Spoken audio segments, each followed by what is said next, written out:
Nasa harapan natin ngayon ang Kymco KRB Moto 180. At ngayong araw ang pag-uusapan natin is regarding po sa kanyang specs and features at ang kanyang riding comfortability at performance. Dahil ngayong araw ay iti-test ride natin ang scooter na ito. At ngayon naman mga ka-LM, ang susunod nating iti-test ride ay ito pong kanilang Kymco KRB Moto 180. Ngayon syempre bago tayo umalis, magsuot muna tayo ng helmet para safe. Ngayon, pag-uusapan naman natin ang kanyang technical features, specs, para malaman naman natin lahat ng mga kagandahan na pwede nating makuha or yung benefit nitong scooter na to kapag ito po yung inyong binili. Well, start na natin. Let's go with the ride.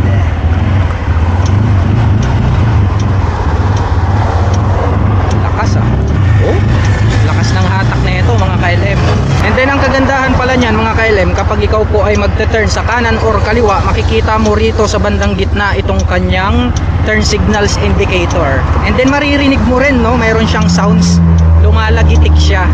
So talagang mariremind ka talaga na applicable na po yung kanyang turn signal system kapag ikaw po ay kakaliwa or kakanan. Isa sa mga nagustuhan ko rito sa kanilang KRB Moto honestly is naka-chain drive na po siya. So ito lang po yung nag-iisa, one of the kind na motorcycle, scooter motorcycle mga ka-LM, na naka-chain drive. Imagine, di ba? Ito yung ginagamit ng ating mga scooter, pero ito po is chain drive po siya. Kaya masasabi natin pagdating po sa kanyang maintenance, no, affordable kasi nga dekadena na siya. At ang kagandahan niyan, mas malakas dahil pwede po tayong magpalit ng sprocket set na kung saan pag gusto po natin ng mas mabilis pang racing, mas lalo pa siyang bibilis at mas affordable, di ba? At the same time, kung halimbawa gagamitin naman natin pangakyatan ng bundok, pwede ulit tayong magpalit ng sprocket set na kung saan ay pangakyat naman ng mga bundok.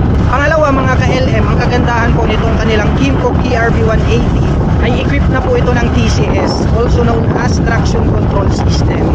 Well, ang kagandahan naman yan, gamit na gamit yan pag dumating na po yung rainy season, or di kaya dumaan ka naman sa mga mabuhangin na semyento, di ba? Minsan kasi maraming alikabok, hindi po dudulas itong ating scooter. And then pagdating naman po sa mga cornering, hindi rin po sesemplang itong ating scooter. Dahil nga po yung ating traction control system, pag na-detect niya po dyan sa ating rear wheel na mag-overlaps yung gulong, ay agad niya pong pagpapantayin ang bilis ng ikot pagmula sa harapan. So sa ganung paraan po ay maiiwasan po natin na masemplang itong ating scooter. So talagang napakaganda po ang features na yan. Yan pong TCS or Traction Control System. Well, pangatlo naman is pagdating sa kanyang braking system, well, very safe dahil ito po ay equipped with dual channel ABS ng ating mga ka-LM, both front and rear. Equipped na po siya ng anti-lock braking system.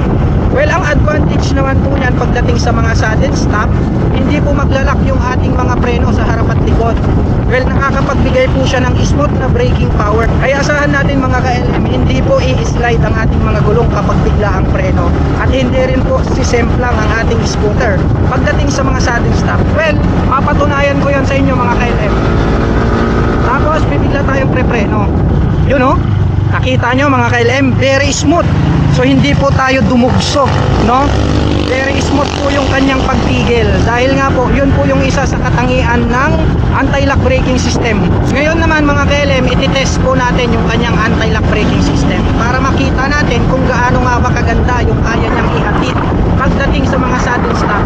So tatakbo po tayo ngayon ng around 50 to 60 km per hour, and then sudden stop po tayo. Yun! Very smooth po yung kanyang pagtigil. Yun po ang kagandahan nitong kanyang anti-lock braking system. Pang-apat mga ka-LM, pagdating naman po sa kanyang ignition, ito po ay equipped with Kymco All-in-One Keyless. Bakit nga ba siya tinawag na All-in-One Keyless ni Kymco? Dahil nga po included na po sa kanyang ignition yung kanya pong fuel tank and then yung kanyang seat opener, which is included na po lahat sa kanyang navigator dito sa may harapan. So ang kagandahan po niyan is hassle-free na rin kapag ikaw po ay magbubukas ng iyong underseat compartment and then ang inyong pong fuel tip kapag kayo'y magpapagas. Kasi nga very accessible. In just one click lang po, magbubukas na po ang inyong underseat compartment and then ang inyong fuel tank. So yun ang kagandahan nitong kanilang keyless all-in-one. Panglima mga ka-LM, equipped na po ito ng integrated na USB charging port. At ang kagandahan po niyan, hindi lang isa, dalawa po yung kanyang USB USB charging port.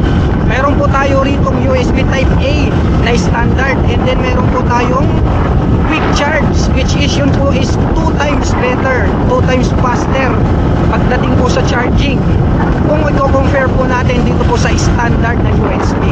Well, kung gusto nyo po agad mapuno yung inyong mga action camera or mobile phones, pwede po natin gamitin yung quick charge.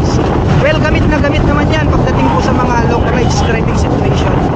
Kasi nga po, di ba, pag tayo po ay napupunta sa malalayong lugar, ang kinakatakot po natin is baka malobat yung dala nating gadgets like mobile phones and action camera.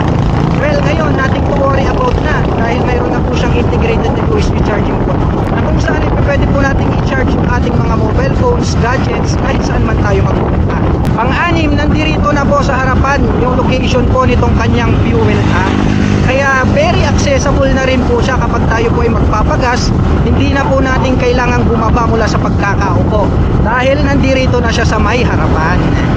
Ang pito, very spacious po itong kanyang side pocket dito sa may harapan dahil talagang napakaluwag, no? Ngayon, mayroon po tayong dala dyang bottle of mineral water na kung saan ay talagang kasyang-kasya, at bukod dyan, marami pa po tayong pwedeng mailagay dyan like gloves, coins, no? Kaya talagang malaki rin po yung pakinabang kapag very spacious po yung inyong side pocket. Pangwalo, mga ka-LM, ito pong kanyang very spacious na footboard na kung saan ay malaya ko kung naigagalaw itong aking mga paa. At pagdating naman po sa mga long rides riding situation, mayroon po siya ritong footrest extension na kung saan ay pwede po nating iunat itong ating mga paa. Less fatigue po siya pagdating po sa mga malalayong biyahe. At ang pang-siyam, very futuristic po yung pagkaka-design nitong kanyang fully digital meter panel. Colored na po ito at ang lalaki po ng mga fonts. Talagang kitang-kita natin, very visible. Lahat po ng full detailed informations na pwede po nating malaman dito po sa ating motorcycle pagdating sa biyahe. Pang-sampo, mga ka-LM, it's all about riding posture. Dahil nga po naka-upright position design tong scooter na to, na kung saan ay talagang very comfortable habang tayo nagdra-drive dahil yung ating sitting position is straight, and then talagang very comfortable niyang i-drive. Ayun naman, mga ka-LM, susubukan naman natin yung kanyang top speed.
Para naman po sa ating mga kababayan na nakapanood ng video na ito at interesado pong maglabas ng kanilang Kymco KRB Moto 180, ay maaari nyo po akong i-PM or i-message dito po sa ating Facebook page or dito po sa ating YouTube channel. At para naman po sa lahat ng inyong mga inquiries, ilalagay ko na lang din po sa description box sa ibaba ang ating contact number. At para naman po sa mga kababayan natin na nagtatanong regarding po sa kanyang parts and service, nothing to worry about dahil lahat po ng kanyang spare parts ay available po sa kanilang shop.